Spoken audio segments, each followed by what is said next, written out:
Namo Bhagavate Vasudevaya. Om Namo Bhagavate Vasudevaya. Om Namo Bhagavate Vasudevaya. Manishino Anta Shri Saniveshitam Manishonta Hiri Saniveshitam Manishinonta Hiri Saniveshitam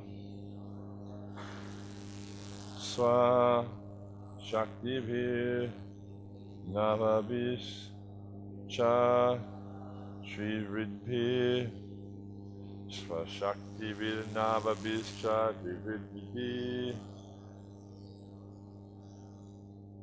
Swashaktivir Navabis Swashaktivir Navabis Cha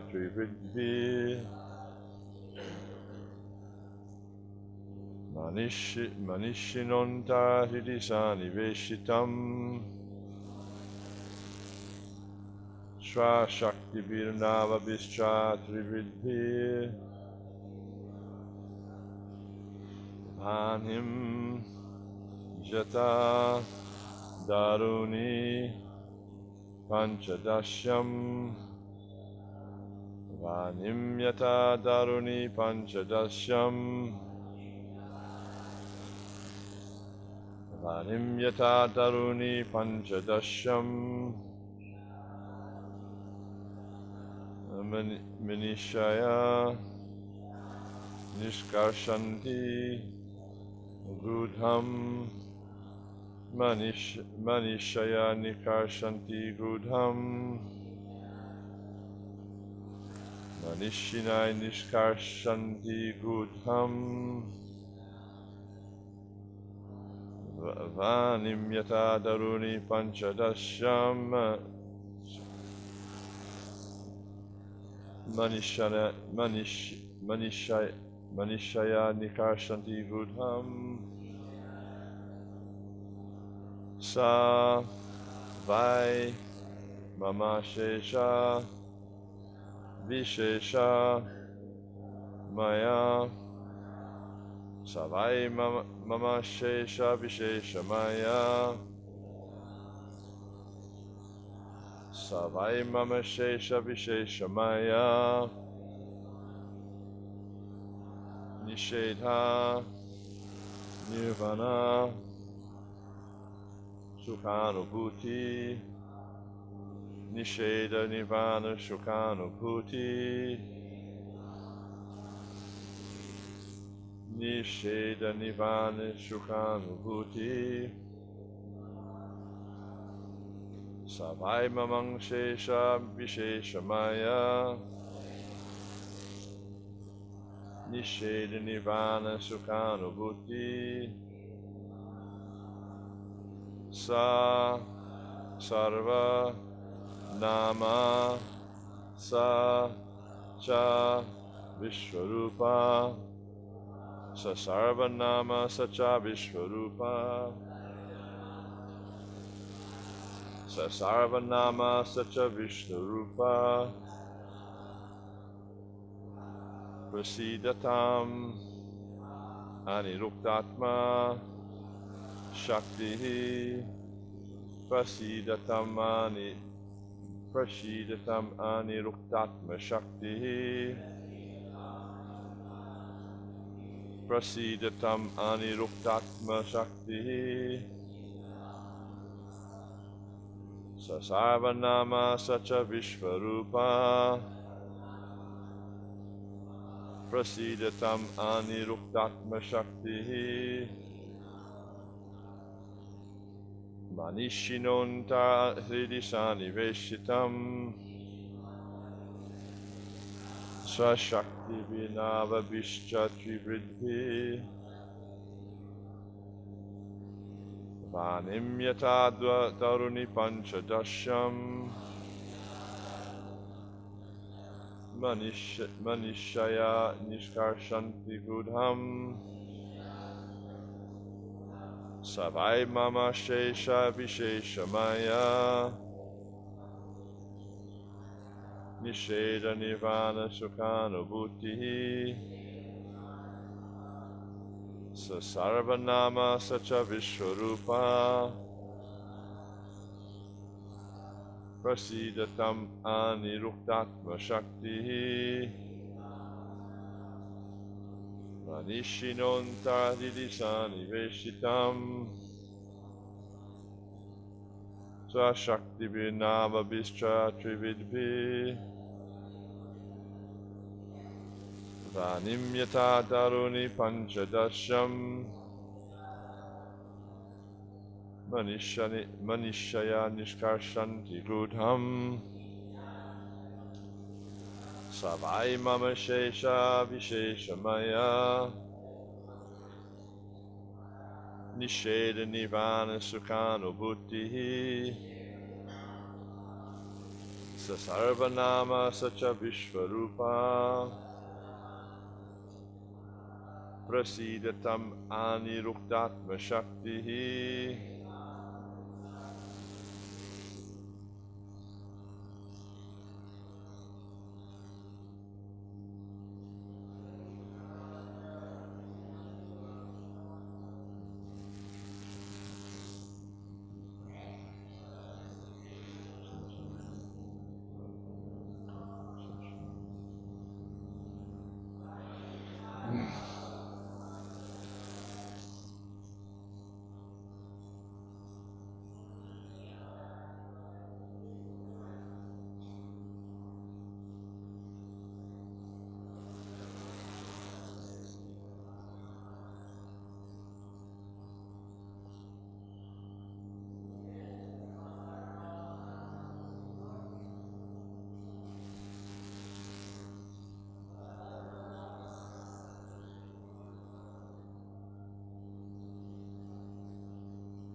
Vaishnavis?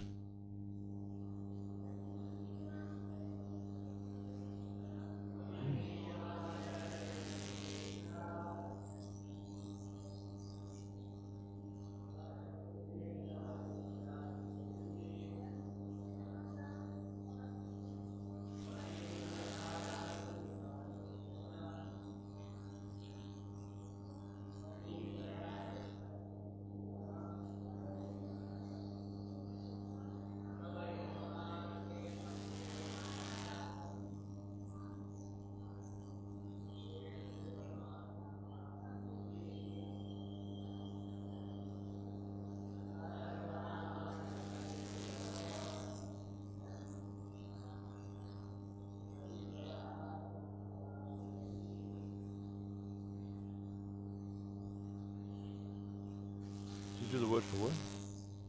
Can you repeat or I just say it? It's quite long.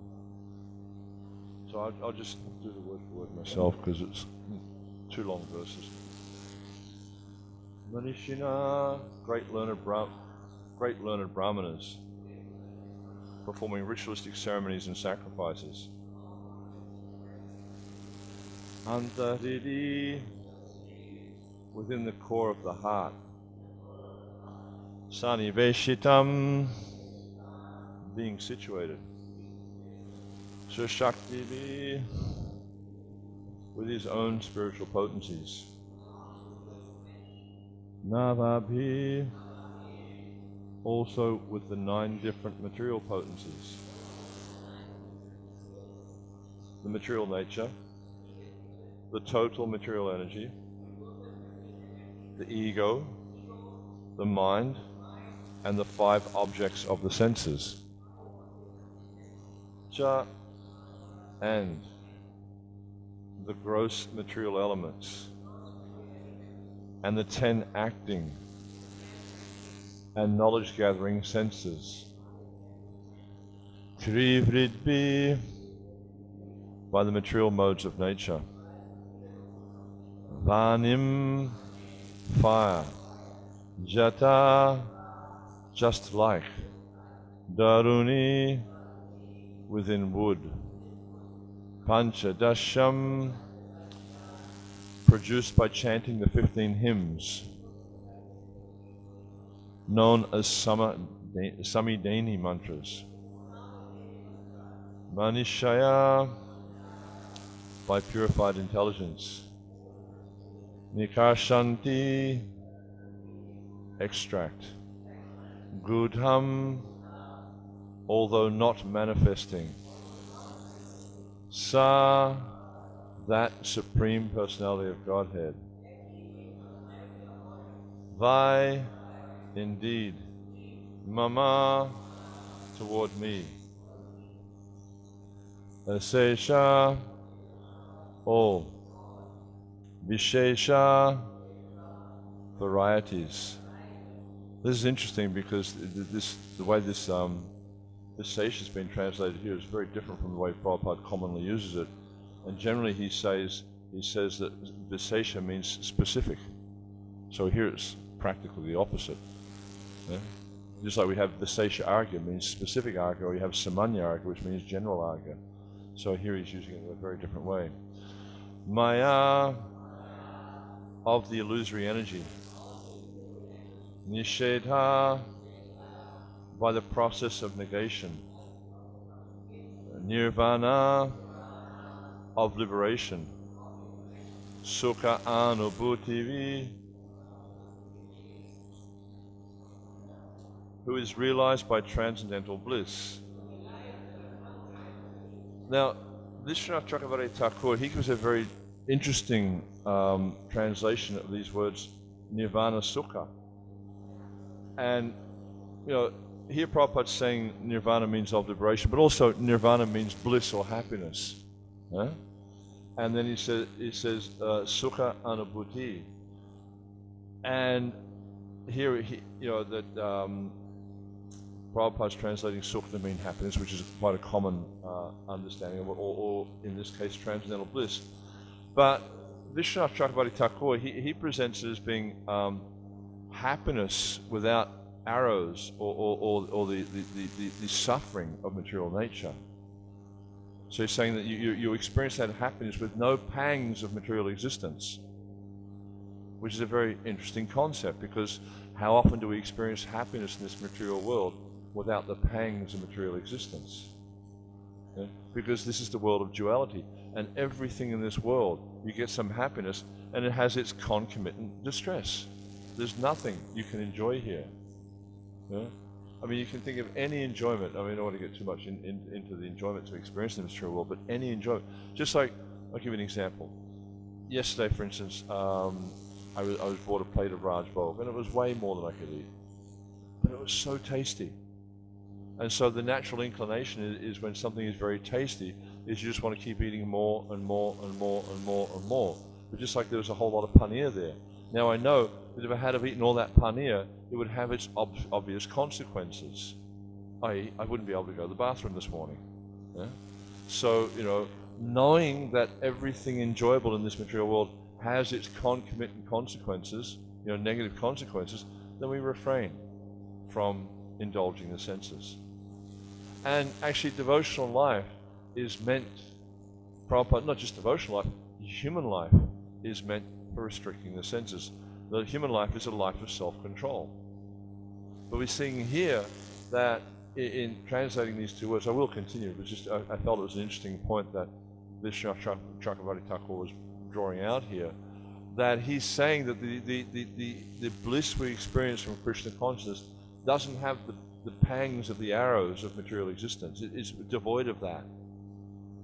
And we'll see as we read the translation of Prabhupada also delves into the nature of this happiness more.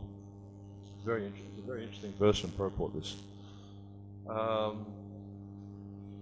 Sa, that Supreme Personality of Godhead. Sarvanama, who is the source of all names. Sa, that Supreme Personality of Godhead. Cha, also Vishvarupa, the gigantic form of the universe.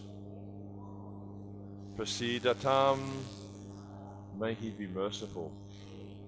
Anirukta, inconceivable. Atma Shakti, the reservoir of all spiritual potencies. Translation.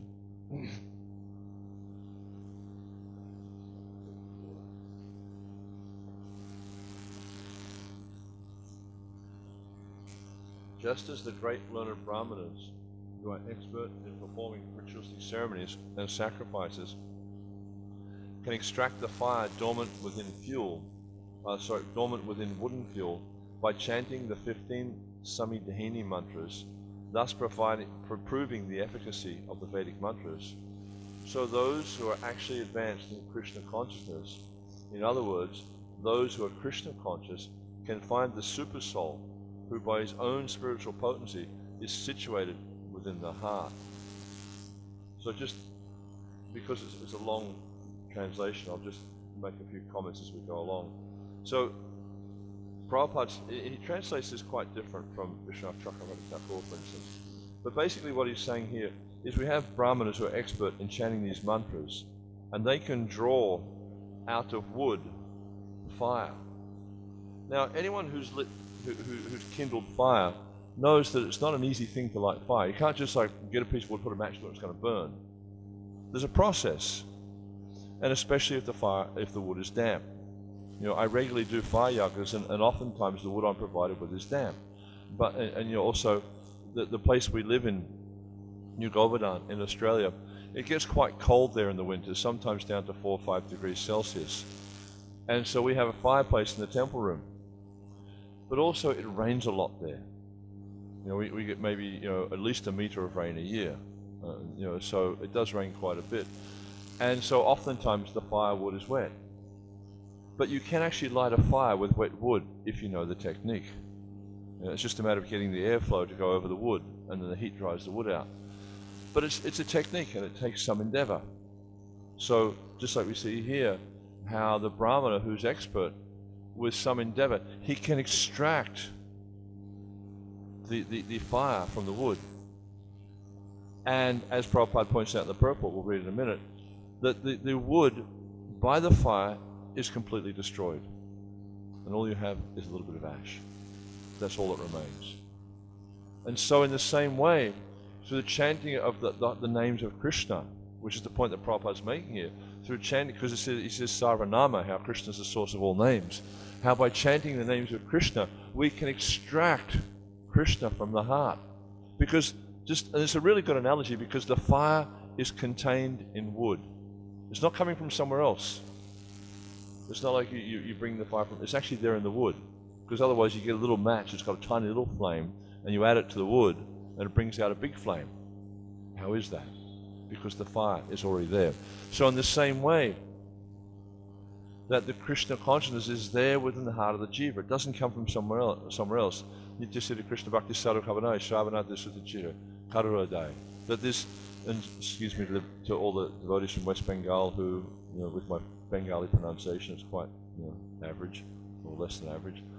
But the point is that the Krishna consciousness is there within the heart of the jiva, and is brought out by the powerful process of Krishna consciousness. And this process of Krishna consciousness burns to ash completely the material desires in the heart. Completely destroys them. And this point is made in the Brahma Samhita. I can't remember the verse though. There's an interesting verse in the Brahma Samhita that just explains how that this is completely destroyed by the process of Krishna consciousness. So I'll keep reading the verse. The heart is covered by the 3 modes of material nature and the 9 material elements, material nature, the total material energy, the ego, the mind, and the 5 objects of sense gratification, and also by the 5 material elements and the 10 senses. These 27 elements constitute the external energy of the Lord. Great yogis meditate upon the Lord, who is situated as the Supersoul, Paramatma, within the core of the heart. May that Supersoul be pleased with me. The Supersoul is realized when one is eager for liberation from the unlimited varieties of material life. So again, we see that there's many very, very important points here in this verse, and also we see in the purport. It's saying the Supersoul is realized when one is eager for liberation from the unlimited varieties of material life. Now this eagerness is not something that's just like mediocre. We really need to be quite determined to overcome the influence of material nature. And we see, just like an interesting analogy was there, I was listening to a class from Dhruta this morning, and he was talking about how we really need to have this determination to overcome the influence of material nature. It's just like we see that many people, they approach Krishna consciousness with some material motivation. They will never see the Supersoul. As long as that motivation is there, they will never see the Supersoul. It's just like the analogy that Dhruta was giving. It's just like if you have $1,000, right? And you give that $1,000 away, you can no longer enjoy the benefit of that $1,000. But if someone wants to enjoy that money, they may give it in the sense of, I'll give it to someone if I get something in return. They want some benefit from it. And we see that sometimes people come to the temple, for instance. And obviously this is probably more common here in India than it would be in the West. Generally in the West, people don't give so many donations to the temple. We have to have business and do lots of sankirtan to generate income. But you'll see that people will come and give donation to the temple. Why? Because they understand, if I give this donation to the temple, then in my next life I will get it many thousands of times in return. So they're planning for the future. They want some benefit. But a devotee doesn't do that. Someone who's actually a Krishna Bhakta, it says Krishna Bhakta Niskama Atta Eva Shanta Bhukti Mukti Siddhikami Sakla Shanti. Is that devotee Krishna has no material desire. He approaches and serves Krishna simply for the satisfaction of Krishna. And he's willing to give everything. We see the residents of Vrindavan, especially the gopis. Mahaprabhu would laud the devotion of the gopis, is because they gave up everything Not only did they give up all their material facilities, but they gave up even the concept of having a good reputation for the satisfaction of Krishna. So they're a very good example of how we need to surrender in Krishna consciousness. We need to give up everything with no expectation of material return. And if we're able to do that, then we'll be able to see the Supreme Personality of Godhead face to face. And this is also mentioned in many places in the scriptures, that if we just give up this desire to enjoy the material nature completely, don't keep anything in reserve. It's not easy because we've been here in this material world for countless lifetimes. We cannot count. Prabhupada says you cannot trace out the beginning of your existence in this material nature. That's what it means since time immemorial. There was a point when we were in the spiritual world. There's no doubt of that. Prabhupada has made that point many, many times. Although some commentators say different. Srila Prabhupada, our founder Acharya, he says we were all originally Krishna conscious in many notable places. There's an interesting letter that Prabhupada wrote to a devotee called Jananivas. Not the Jananivas we all know and love in Mayapur, but a Jananivas from Canada. And in this letter, Srila Prabhupada points out, because this Jananivas Prabhu had asked Prabhupada about, the living entity's condition here in this material world. And Srila Prabhupada points out, he said actually the living entity is all originally Krishna conscious, but they're in a covered condition in this material world. And he uses the example of the moon. He says, just like the moon, it appears to be waxing and waning. But actually, what is the nature of the moon? Does the moon shrink and grow? No, it's always full. But because of the influence of Rahu, it covers the moon. So we're seeing the moon's waxing and waning, but actually the moon is always full. So he says, in the same way, the jiva appears to be conditioned, but actually actually what he said is the jiva appears to be in this material world, but actually the jiva is always situated in the spiritual world. And we see in this explanation here that actually it's nothing but Krishna's pleasure potency, because it mentions here, it's not in this verse, it's in a verse that is being quoted by Vishnu Chakravarti Thakur that Prabhupada quotes here, about the Hladini Shakti, and how the enjoyment in this material world comes from the Hladini Shakti, but because we've got this desire to enjoy separate from Krishna, therefore we're experiencing a different aspect of the Hladini Shakti in the material world. So I'll continue. So the point here, the supersoul is realized when one is eager for liberation from the unlimited varieties of material life. One actually attains such liberation when he engages in the transcendental loving service of the Lord and realizes the Lord because of his attitude of service. Again, very important, this attitude of service. We need to have this unalloyed attitude where we're not interested in anything else but the service of Krishna. If there is some shred of material desire there, we're not going to actually achieve the goal, because we haven't actually got to the point of pure bhakti. The Lord may be addressed by various spiritual names which are inconceivable to the material senses. The materialist cannot understand how simply by chanting a name of Krishna they can overcome the influence of material nature. They don't understand it, they don't accept it. Therefore, they say it is not true. Therefore, they say it's mythology. And all the stories about Krishna, they say it's mythology, because they just don't understand the transcendental reality. When will that Supreme Personality of Godhead be pleased with me? Okay, so we'll read Srila Prabhupada's wonderful purport. It's a long purport, so I encourage you to focus, because it is a very, I guess it's easy for you because you've got it up here on the screen. It is a very amazing purport. Unfortunately, I didn't have much time to study it. It was a very interesting night last night. In his commentary to this verse, Srila Vishnu Chakravarti Thakur uses the word durvigeyam, which means difficult to realize. Which means very difficult to realize. Durvigeyam. The pure stage of existence is described in Bhagavad Gita 7:28, wherein Krishna says, yesham tvantakatam papam jananam punyakarmanam he dvandva mohani mukta bhajante mam yugabrataha. Persons who have acted piously in previous lives and in this life, whose sinful actions are completely eradicated and who are freed from the duality of delusion, engage themselves in my service with determination. So we see here again, it's Prabhupada is indicating the attitude that is required in order to execute pure devotional service, is whose sinful actions are completely eradicated and who are freed from the duality of delusion.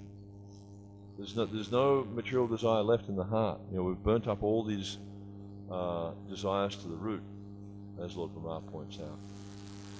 Elsewhere in Bhagavad Gita 9:14, the Lord says, Satatam kirtayantam mam yatantas cha judabrataha namaschantas chamam bhaktya nityayukta upashyate. Always chanting my glories, endeavoring with great determination, bowing down before me, these great souls perpetually worship me with devotion. One can understand the Supreme Personality of Godhead after transcending all material impediments. So again, Prabhupada's making the same point of the purity that is required to actually have this connection with Krishna, because you have to give up all material impediments. But it's not that difficult. In one sense, Prabhupada explains, he says, Asango hayam purusha, he quotes this Vedic aphorism. And I remember one year writing a homage based on this aphorism. Prabhupada quotes it hundreds of times. And essentially it means that the living entity cannot come into contact with matter. And in a letter he wrote to Jamuna Mataji, where he's explaining this aphorism, he calls it a Vedic aphorism. He says, therefore, when the jiva comes into contact with Krishna consciousness, therefore the jiva very quickly comes back to the original state, because this is their nature. The material nature that we're manifesting now is an artificial imposition. It's not the nature of the self. The nature of the self is a pure servant of Krishna. Even though so many millions and billions of people don't accept that, it is actually their constitutional state, this to be a servant of Krishna. Therefore we see, when the jivas take to Krishna consciousness, then very quickly they take up the activities. Once the living entity becomes receptive to the practice of Krishna consciousness, then very quickly they progress in spiritual life. And Rupa Goswami also explains this in the beginning of the Nectar of Devotion.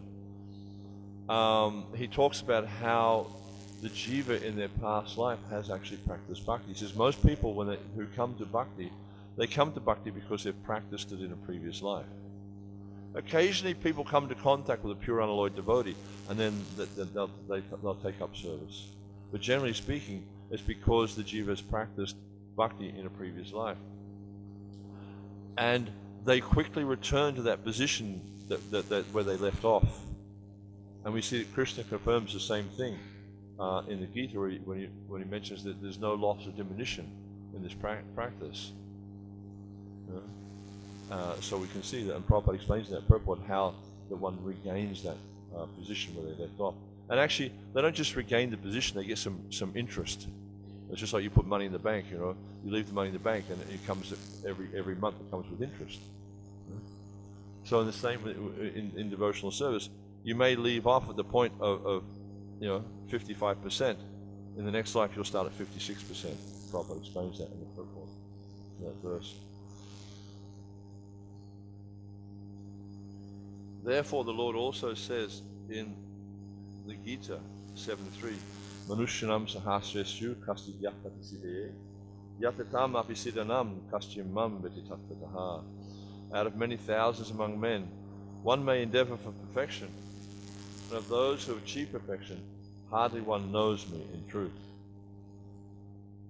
To understand Krishna, the Supreme Personality of Godhead, one must undergo severe penances and austerities.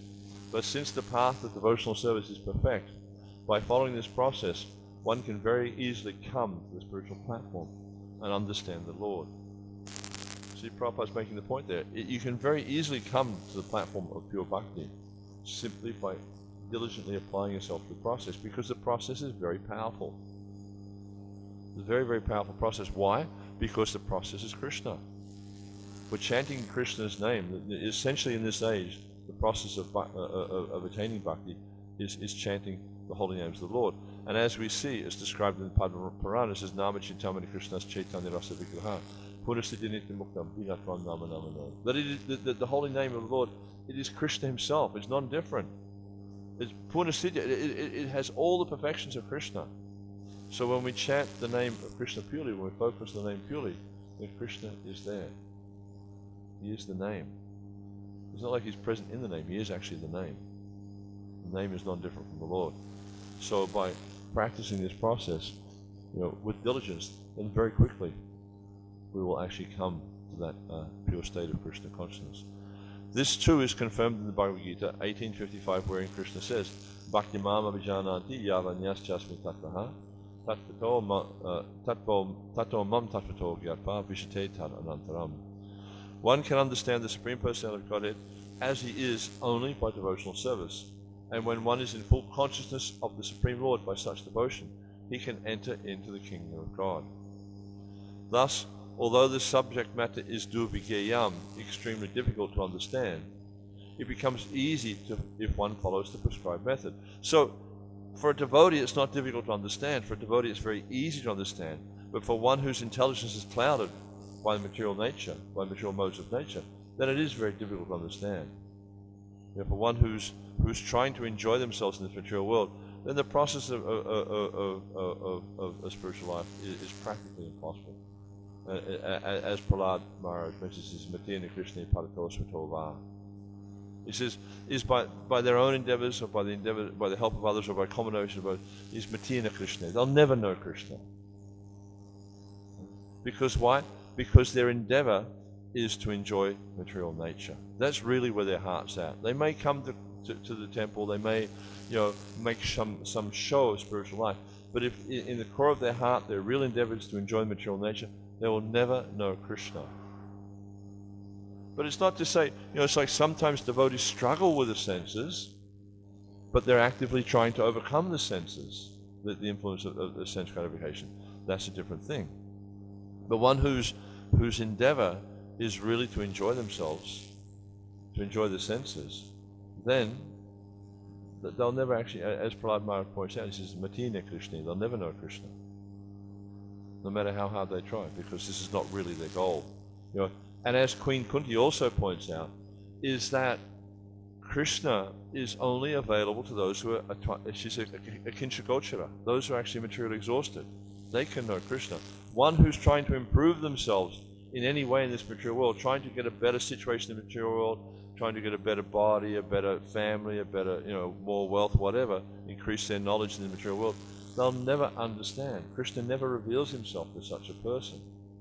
Only those persons, as she says, who are exhausted materially, meaning they have no further interest to enjoy this material world. They've had it. And one who understands the nature of this material world, just like I was mentioning in I spoke with the brahmacharis yesterday. A few days ago, I was walking down the road here to go to Big Bazaar to get some avocados. Avocado is not something that's common in the diet here. For me at home, I have avocados every day, so I really miss it when I don't have them. It's just part of my enjoying nature, But so I went down there and I got some avocados, and they were very nice, by the way. But as I was walking down the road, I saw these three men. They grabbed a small pig, and they're holding the pig up, and it looked to me like they were trying to disembowel the pig on the spot. I'm not sure. But this is the nature of, and the pig was screaming in anxiety. It's not the first time I've seen this in India. But it's like, that's the nature of this material world. They're trying to enjoy the material world. The pig is suffering like anything. It's screaming out of terror. It understands what's going to happen to it. It's going to get killed, and these people are going to eat it.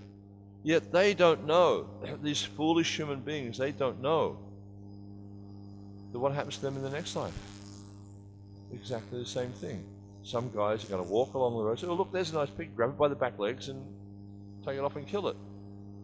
So they're perpetuating their suffering in this material world by trying to enjoy this material world. So as long as we try to enjoy this material world, there is concomitant suffering. Prabhupada makes this point so often, it's concomitant. It's not like you can enjoy something without the prospect of some suffering, because it's the world of duality. It's just the nature. But in the spiritual realm, it's not like that. There's no concomitant suffering in the material world. It's as it's pointing out here in the verse. What was that point? I can't remember where it is.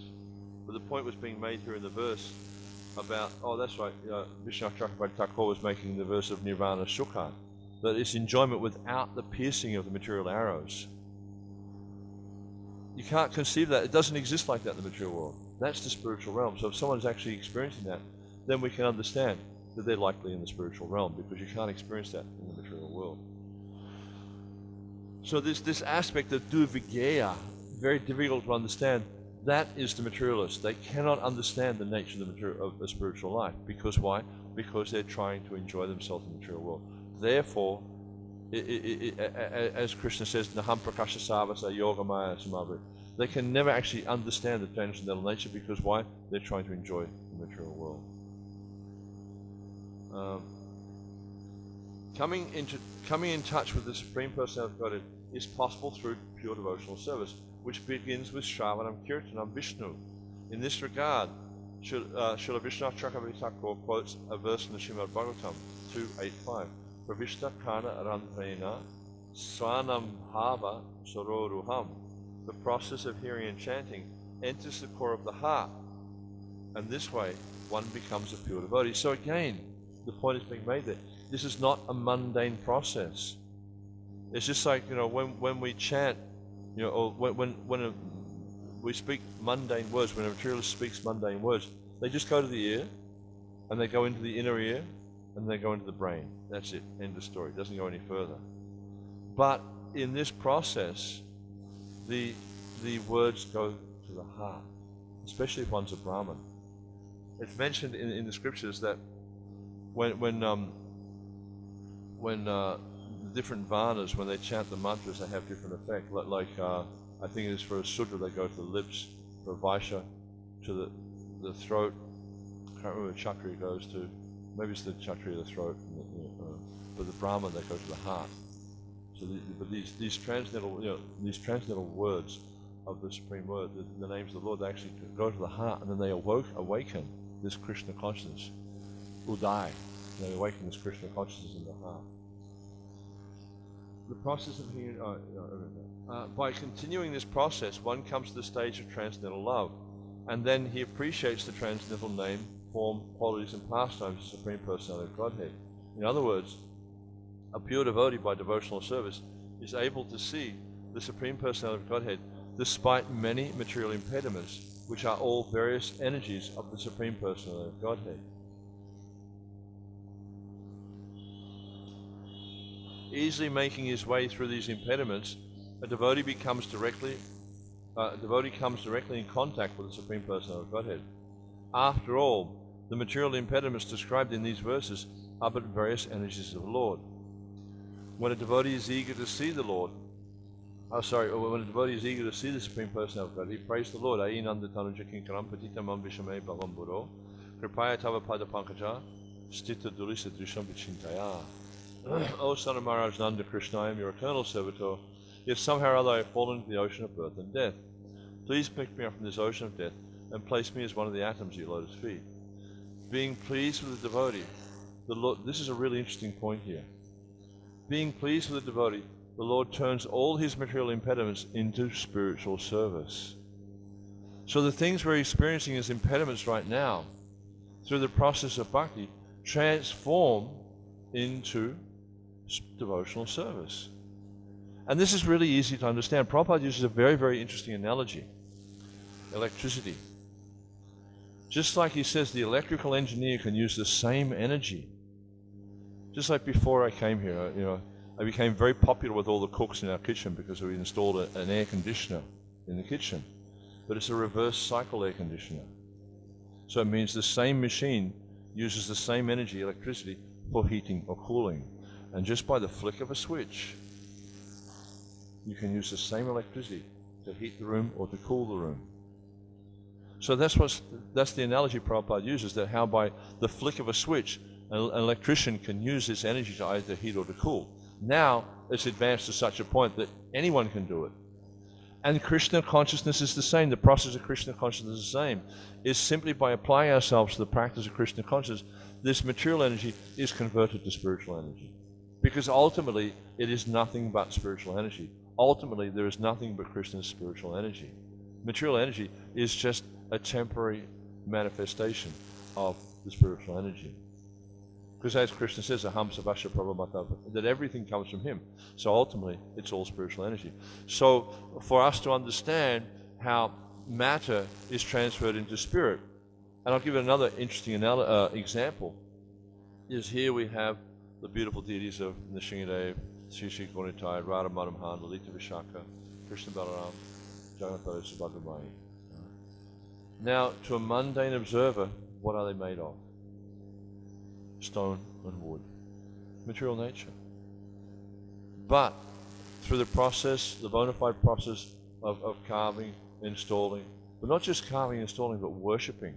There's a very important part of the process. By worshipping the deity according to regular principles, then this matter is transformed into spirit. So you can see through the transcendental, and devotees accept this. And we have this experience of when we pray to the deity, we get reciprocation. When we serve the deity, we get reciprocation. Not a mundane process. It's not an ordinary process. I was mentioning to our wonderful head Pujari yesterday, I think it was, how sometimes I've had this experience of dressing the deity, and of course we understand Krishna's always present, but we don't always perceive that because of our conditioning. But sometimes when dressing the deity, we have this experience of we put our arms around the deity and we feel the presence of Krishna directly. So, and many devotees, they have transcendental experiences in the process of deity worship. So this again is showing us how matter can transform into spirit, because it already is spirit, but it's just there's a material covering. It's like this illusory covering. It's just the covering, and Prabhupada again, he uses an analogy. It's just like, if you look at the sun, right? Sometimes there's cloud, or in India there's pollution covering the sun. You don't see the sun. But what's covered? Is the sun covered, or are we covered? Our vision is covered. The sun is 93 million miles away. The clouds are like 10, 12,000 feet away. So it's actually us that are covered. The sun is not. You can never cover the sun. It can't be covered. So what's actually covered is our vision is covered. So spiritual nature is not covered. Our vision is covered. And there's this aphorism, asango hi ayam purusha, we are covered, our vision is covered temporarily. And as long as we choose to identify with matter, then our vision is covered. But if we choose to identify with Krishna, if we choose to identify with the spiritual nature, then our vision becomes uncovered. But we have to really seriously apply ourselves to it. We can't have, maybe I'll have 50% Krishna, 50% material nature, or 75% Krishna, 25%. No, it has to be 100% Krishna. Then the vision becomes uncovered. And it's not so difficult. Okay, so I'll continue. It's quite a long purport. I mean, if I just read the purport through and got the end of the purport, I would have forgotten everything in the purport. I don't have a very good memory.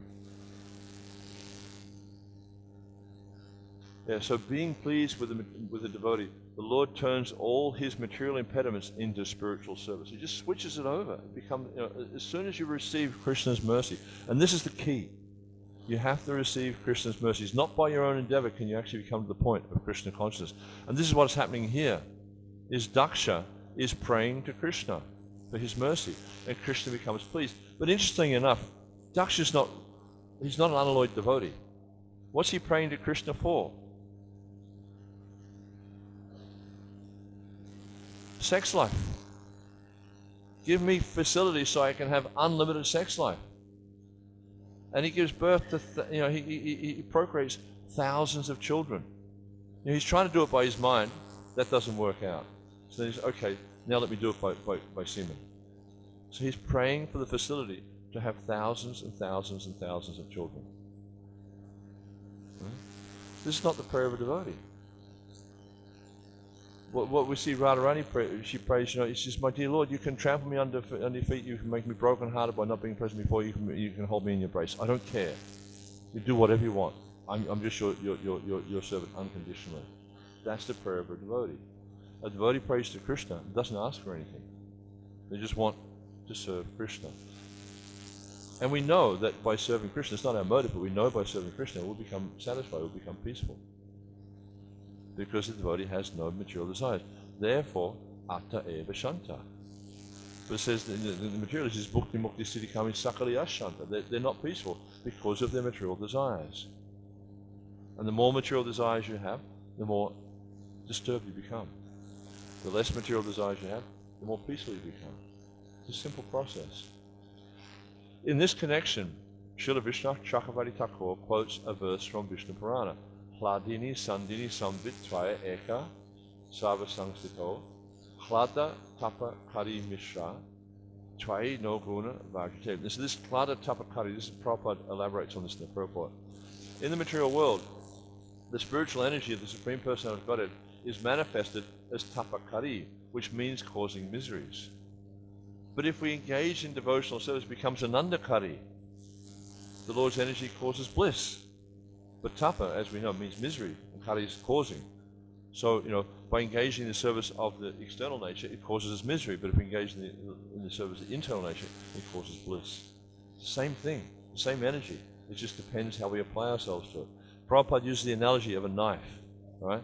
You take a surgeon, he uses that knife, right, the scalpel, to heal the patient. Sometimes you might have some heart disease or whatever, and by his surgical knife he can cut out the disease and cure it.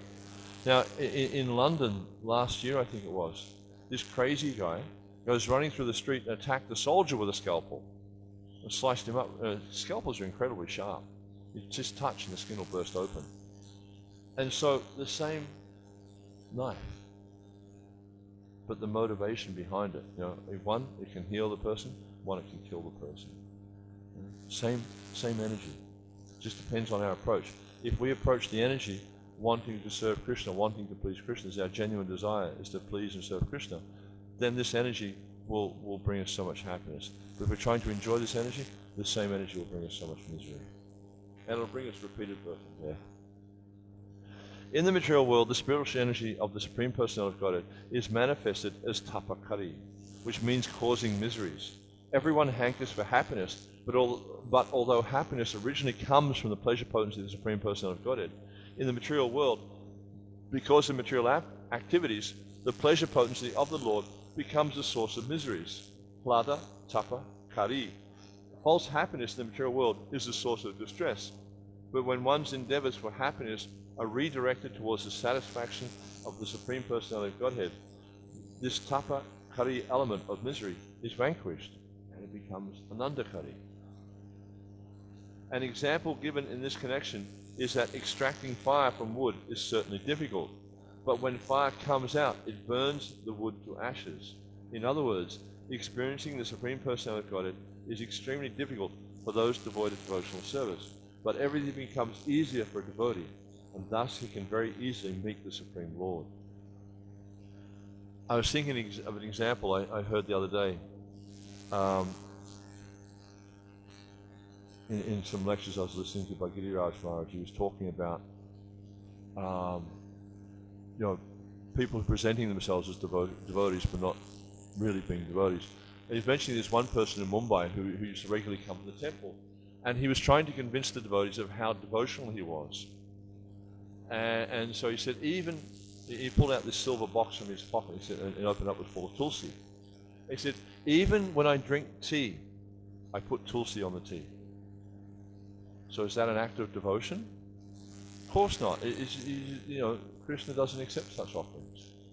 So we see that some people, they don't actually understand what bhakti means. Bhakti means we follow the regular principles under the direction of the spiritual master, and we give our lives to the satisfaction of Krishna. So those devoid of devotional service, it's very difficult. There's dupikayam. If they're devoid of devotional service, they cannot understand this transcendental nature because it's something completely different from what they're used to.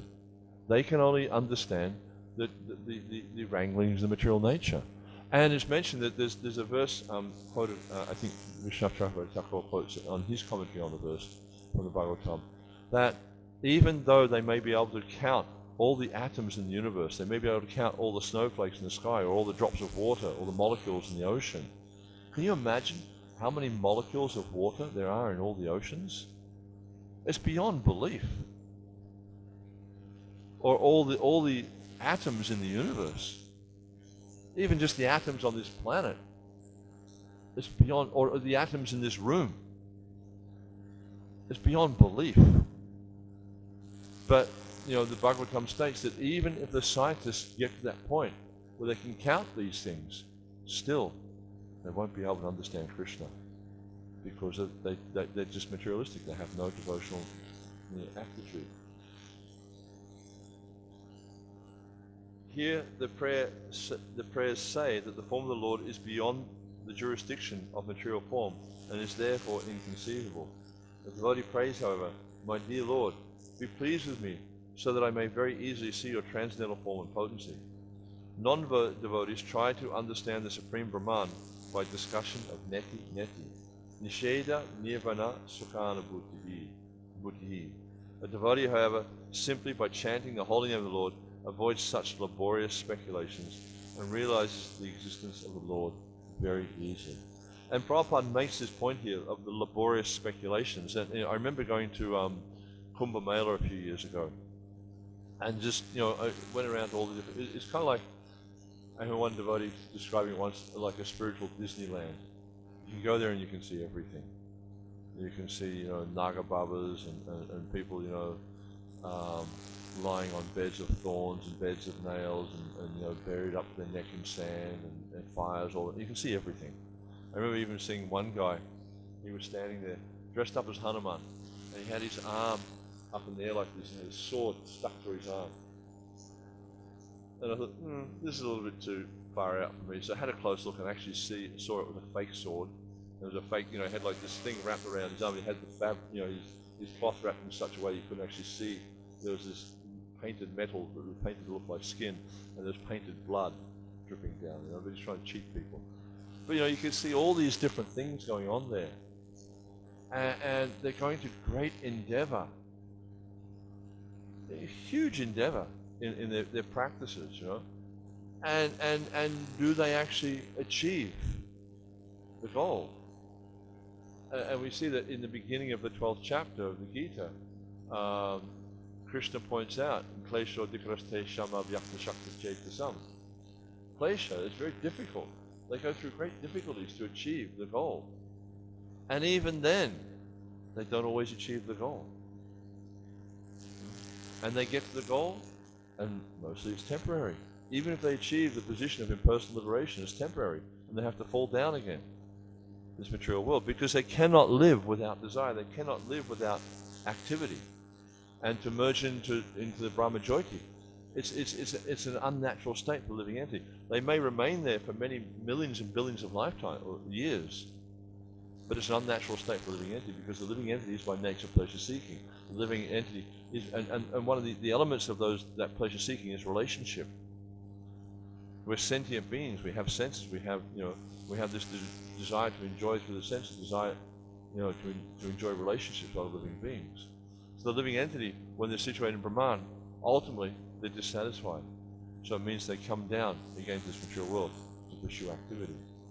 But because of their improper realization, because of this Abhishuddha Buddhaya, their impure intelligence, they seek activity in a mundane sense. And Prabhupada mentions how often with these impersonalists, when they after they've achieved their so-called liberation, then they do things like open hospitals and perform various welfare activities, thinking that this is how to further their spiritual understanding. But actually, we see that this is a position of great difficulty and not achieving satisfaction.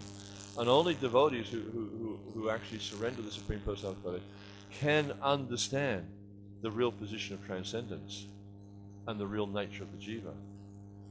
So a very, very important verse in purport here, just pointing out the situation of living in this material world, trying to find satisfactions from material life, and how we can actually achieve satisfaction, how easy it is to achieve satisfaction through the process of bhakti. Any other process involves great endeavor. The process of bhakti. And Prabhupada, he himself often said that this is the shortcut method. There is no shorter way, there is no quicker way of achieving love of Godhead than the process being given to us by His Divine Grace through A.C. Bhaktivedanta Swami Prabhupada. Other commentators may say that, but Swamiji hasn't given you everything. Swamiji, I'm telling you things that are deeper than Swamiji was telling you. No, Prabhupada gave us everything we need. He said that, many times he said that. Everything you need to go back home to Godhead is in the first canto of the Srimad Bhagavatam. Because he didn't know, when he wrote the first canto of the Bhagavatam, he did not know if he would live to complete the work. So he put everything the devotee needed to go back home to Godhead in those first 3 books. So everything is complete. There's nothing more we need to know than what Prabhupada has given us. We can read other books, and it's very interesting, and nice commentaries and things like that. But everything we need to go back to Godhead. And really, what is the goal of our life? Do we want to become big pundits? We can do that, but is that really the goal? Do we want to become, very expert at the process of deity worship and so on, is that really the goal of? No, really the goal of our life is to wind up our business in the material world and go back to Godhead, to serve Krishna eternally in the spiritual world. Whether we know, every sloka in the Bhagavatam, or whether we know all the commentaries of the Acharyas, or whether we know, all about the Rasa Leela and things like that, is not really relevant to us if we return to the spiritual world. When Prabhupada visited the Morning Star Ranch in California, this is in the early days when he first went to California, and actually at that time there were 2 young men there who later became Tamal Krishna Goswami and Vishnujan Swami. But he was talking with the man who was in charge, and he said something that always stuck in my mind. I thought it was a very interesting thing. He said, once you've achieved the absolute, the understanding of the absolute, then all other mental explorations are simply sense gratification. So the point is that once we understand the absolute, what need is there for any other exploration? Because we've already achieved the absolute, we've already achieved the perfection. So the point here is to dedicate our lives to going back to Godhead through the process of bhakti. We don't need to explore anything else. Prabhupada has given us everything we need. And by following the process, Prabhupada said the simple process that he's given us everything we need to go back to the spiritual world. Okay, I'll finish there. Is there any comments or questions, Will?